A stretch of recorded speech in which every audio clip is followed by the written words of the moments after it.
Theater 5 presents Miss Rosemary Rice in A Matter of Appearances.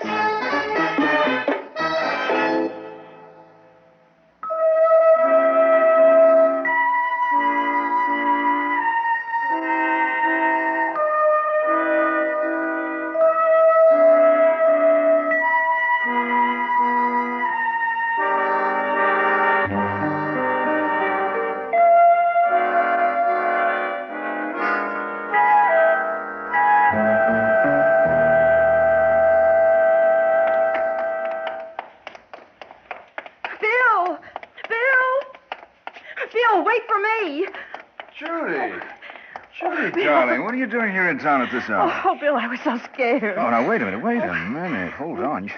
You need to be held close. Oh, yes, Bill. Now, what's the matter? You said you'd be back by 9 o'clock, and when it got to be 12:30, and then it was so dark out there, and I was scared. I thought something had happened to you, and I was just so scared. Oh, no, baby, there's nothing to be scared of. Have no fear, old Bill is here. I'm all right now. I couldn't help it. I warned you before we got married. I'm kind of a baby. Overprotected. That's right. And I mean to keep on overprotecting you. That make you feel better? Oh, I'm fine now. But, you know, it was lonely out there in that house, and the ocean kept going whoosh, whoosh. It wouldn't shut up. Well, maybe the house out there away from everything was a mistake. But it's only another week or so now. Oh, I'll live. You better, baby, because I need you. You know that? Oh, I panicked, that's all, and I called a cab and came into town. I don't know what I thought I'd do here, and I began to feel sort of silly. But then when the driver let me out, I saw you come out of that tavern. What were you doing in there? Oh, I went in to buy some cigarettes. Well, where's the car? The car? Oh, well, the car's over that way. Well, come on. Oh, Judy, I think I ought to tell you that... Oh, you can tell me later. Did you have a good dinner with Mr. Finney? Tell me all about it. Judy, before we get to the car... But we're here. Well, you took long enough, Phil. Oh. Judy, this is Millie Maynard. I wanted to tell you that... Got yourself another girl, huh? Now, what are you going to do with two of us? Miss Maynard, this is my wife. Uh-oh. Miss Maynard needed a ride up from New York, Judy. Indeed. Well, I was just driving her home. Wasn't I, Millie? Miss Maynard? That's absolutely all. And I hope you make it stick. Well, if we're driving Miss Maynard home from the tavern, let's get at it. I will sit in back. Oh, no, please, Mrs. Well, Wells. there's room for three here in front, Judy. Thank you, no. I am more comfortable in back. Kind of a chilly night after all, isn't it?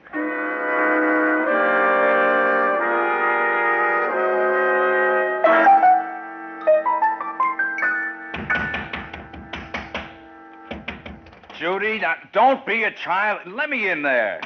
I will let you in a minute. Oh, it's about time. Judy, I know how things looked last night, but there was nothing to it. Are you listening, Judy?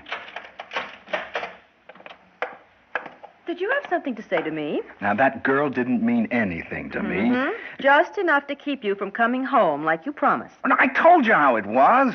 I was walking down the street in New York, and there she was. Now, I'd seen her here in town, and apparently she noticed me, too. I don't doubt it. Oh, Judy, she needed a ride home, and that's all. Yes, and driving her here made you 3 hours late. And heaven knows how much later you would have been if I hadn't come along. Inconvenient for you, wasn't it? Oh, Judy, please. Now, I know appearances are against me, Well, but... what else have I got to go on but appearances? Love. Oh, look, we're talking too much when there's nothing to say. I've packed your bags, Bill. What? I have packed your bags. You must be kidding. I want you to leave now. The car is yours, so anytime you want to... Judy. I mean it. You are a baby. If I am, you knew that when you married me.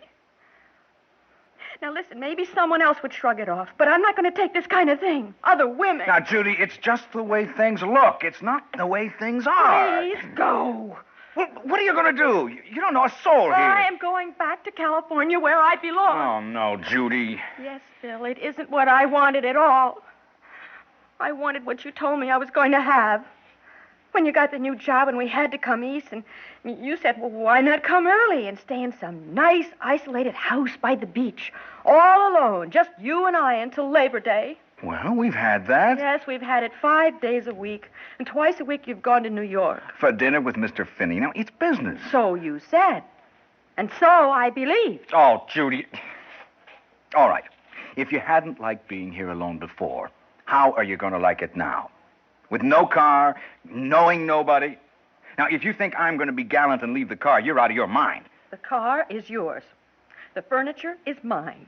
And I am moving it back to California. How? There is an ad in the paper.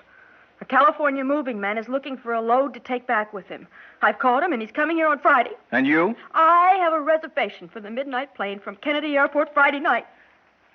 This is the end of our marriage, you know, Judy. I'm well aware of it. And all because things look bad. I saw what I saw. I saw you 3 hours late and with another woman. Judy, please listen. I won't listen. Get out of here. I never want to see you again. Go, please, go. All right, you're a baby, and there's no arguing with you, no explaining. It doesn't make any sense, but I'll go.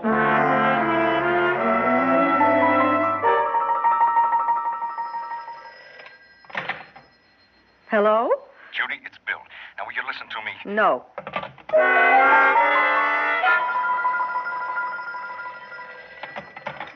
Hello? Judy, now don't hang up. This is Bill, and I want you to know where I'm staying. It's of no interest to me. You may need me. Goodbye.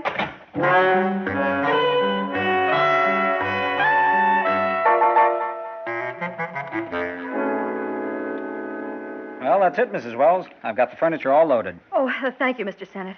Oh, my goodness, look at the time. All right, you got a problem? Oh, well, I've got to call a taxi to take me to Derbyfield to catch a train for New York, and I'm taking the train tonight. Oh, dear, the telephone. Hello? Judy, it's Bill. Even if I wanted to talk to you, I haven't got time. Now, look, Judy, you're coming to New York tonight to catch the plane. Now, when you get here, why don't you call me? No, we have absolutely nothing to say to each other. Well, we ought to talk this over, Judy. Now, look, take my number. I don't want your number, and I don't have time now. I've got to call a cab this very minute. I'm sorry, Bill, but this is goodbye. Well, Mrs. Wells, I've been thinking. You know, I go right through Derbyfield, and if you haven't got much time, why, you could hop on the truck with me. Oh, that's a wonderful idea. Just wait till I change my clothes. Hey, wait a minute, Mrs. Wells. You know, my truck is kind of dirty. Those slacks and sweater make more sense in the truck than some nice dress. Oh, well, I could change in the ladies' room at the station, or in New York. Well, I'm ready to go. Well, let's go then.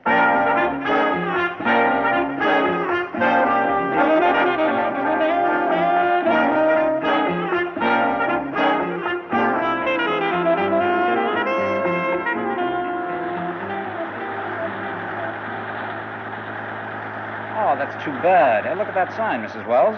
Oh, dear, no admittance for commercial vehicles. I didn't realize Derbyfield was zoned like this. I guess I can't take you to the station. Oh, that's all right.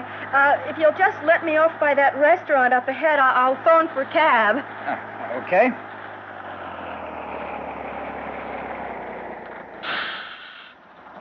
Fine.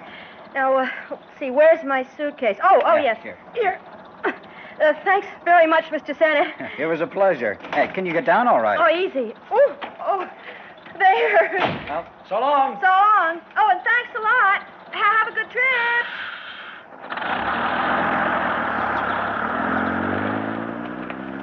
All right, now, the telephone. Hey there. Just a minute, miss. What? Were you calling me? I was. State your name and occupation. What is this? Patrolman Art Corcoran, and I'm asking your name and occupation. Why? Well, for openers, it's against the law to hitchhike. Oh, I wasn't hitchhiking. Oh? Oh, do you own that moving van? No, but I hired it. Hired it, uh-huh. That's a new kind of taxi. Look, I haven't got time to explain. I'm in a hurry. If you think I hitchhiked, all right, I won't do it again. Now, would you excuse me? Now, wait a minute, sister. Well? Now, look, you may be as innocent as a newborn babe, but all I know is what I saw. I saw a pretty girl in slacks and a sweater hop down from the truck and yell out thanks for the buggy ride. I did not say that. Well, not those words, but that was the idea. Now, to me, what it looked like was hitchhiking. But I'll let you in on a secret. That doesn't bother me much. Against the law or no. Well, we got a little heat on here in Derby Field. A drive against... Well, let's say against the kind of girls that hitchhike in here and then outstay their welcome. I'm explaining to you because I'm going to give you a chance to explain yourself to me. I believe everybody's innocent till proven guilty. But I believe there's such a thing as suspicious circumstances. What we bring most of them in on is vagrancy. Well, I don't care how things look. I'm innocent. And I'm a decent woman. Oh, believe me, I'd be delighted to have you prove it. Well, then just look. Oh, dear. What's the matter? I got my suitcase, but oh, dear, I put my handbag down to get it, and I left my handbag on the truck. Well, it's too bad. All my identification is in it, all my money. No identification and no money. That adds up to vagrancy. No. Oh, please, I know how things look, but I know appearances are against me, but You better come along with me.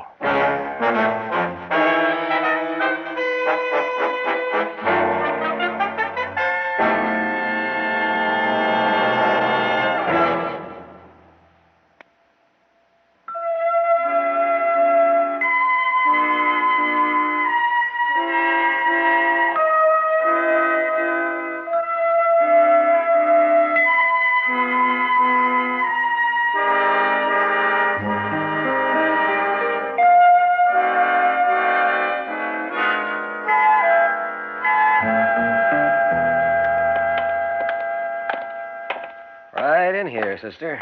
We'll talk with the desk sergeant. This is ridiculous, you know. Maybe, but you'll have a chance to.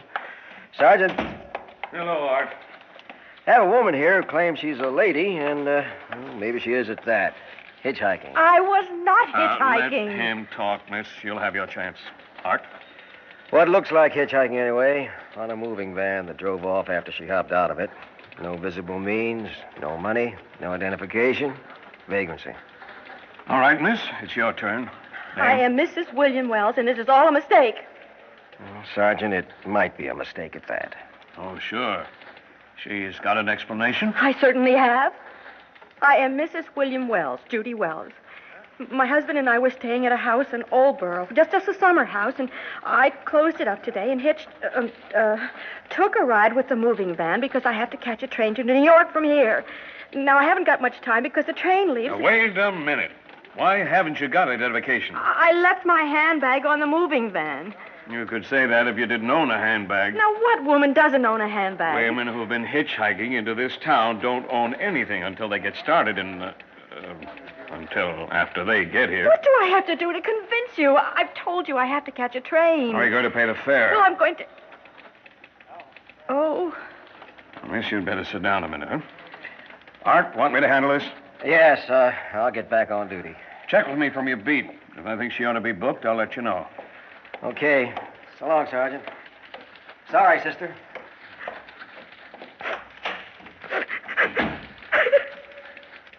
Miss, crying won't do you any good. All right. I'll be all right. What am I going to do? First off, tell me the truth. I told you the truth. Okay. You're Mrs. William Wells, and you've had a piece of tough luck. Fine. Where's Mr. Wells? He's in New York. Good. Okay, here's the phone. Call your husband. Oh. What's the matter? I don't know where he is. You don't know where your husband is? Okay. Want to call a friend?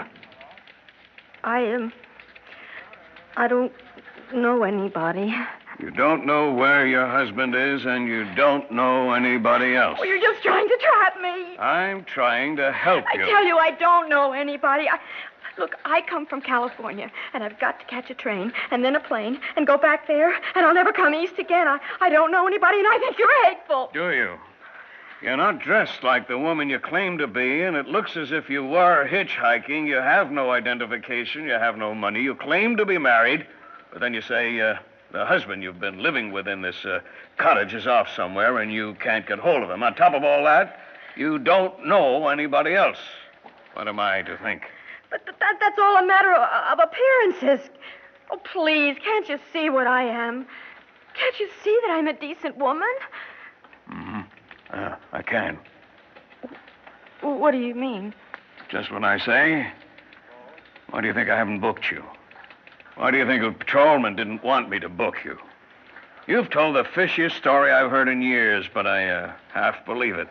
Because you seem to me to be a lady, and I take you on faith. So I don't book you. Oh, well, thank you. I don't know what to say. I can only say thank you. Okay. But I'm still a cop, and with that story of yours, you're under suspicion. Oh, you mean I can't go? Where would you go? You haven't got a dime, and you don't know anybody. Oh, dear. I don't know what to do. Oh, you think I'm a baby, don't you? Bill said I was a baby. But how would you like it, being in a police station and being under suspicion and all because... Oh, I don't know what to do. I'm scared, and I've never felt so alone. All because what? What do you mean? You said this all happened, all because of something, all because of what? All because Bill went out with... Went out with... Your husband went out with another woman? It's none of your business. You're right, but I'm trying to help you. That happens, you know. Sometimes because the husband doesn't love his wife, and sometimes because he does. How about your husband?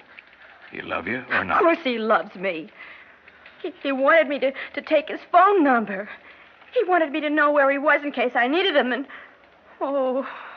Oh, boy, now I do need him, and I refused to let him give me the number. And he wanted me to call him before I took the plane tonight. And... Plane tonight? Yes, I was going to California. And he wanted to see you before you went? Yes. Why didn't you say so in the first place? Now, what was your flight number?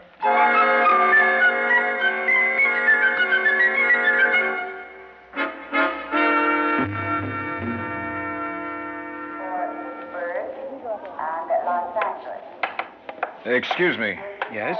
I was paged at the gate for flight 924. My name is Wells. Oh, Mr. Wells, yes. Phone for you. Here you are. Oh, thank you. Hello? Hello, Mr. Wells. Yes? This is Sergeant Daniels, Derbyfield, Connecticut Police Department. Lady here wants to speak to you. Oh, Bill. Judy! Bill, oh, Bill, I love you. Please come for me. Oh, darling, I thought I'd never see you again. Judy, what's the matter? The sergeant was right, thank heavens. He said you might be waiting for me at the plane. Oh, please, Bill, please drive up here. Where? Derbyfield. The Derbyfield police station. They're holding me here. I'll be right there.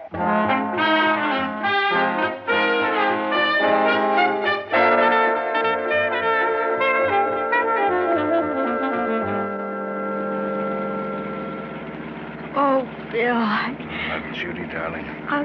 I'll tell you what happened, Bill. I was... I don't want to know. Oh? Not now, anyway. I know you. There's nothing anybody could say about you.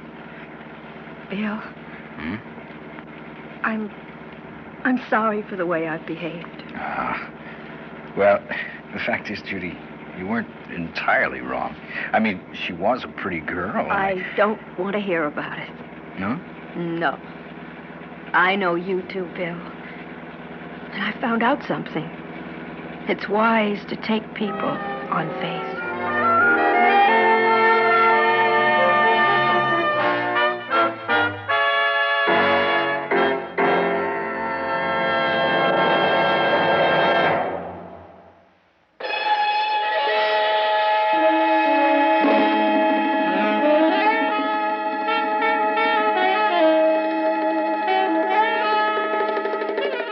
Theater 5 has presented A Matter of Appearances, starring Miss Rosemary Rice, Written by Robert Sanadella, directed by Warren Somerville.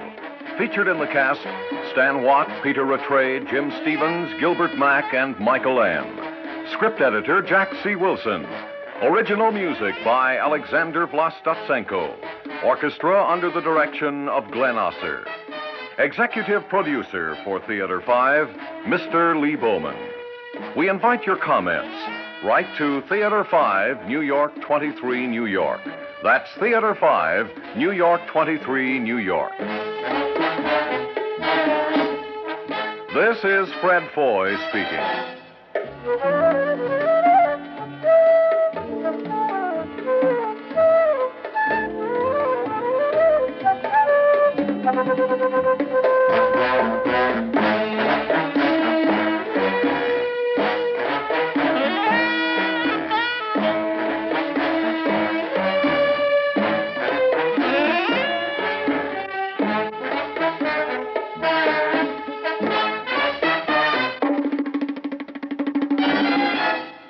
This has been an ABC Radio Network production.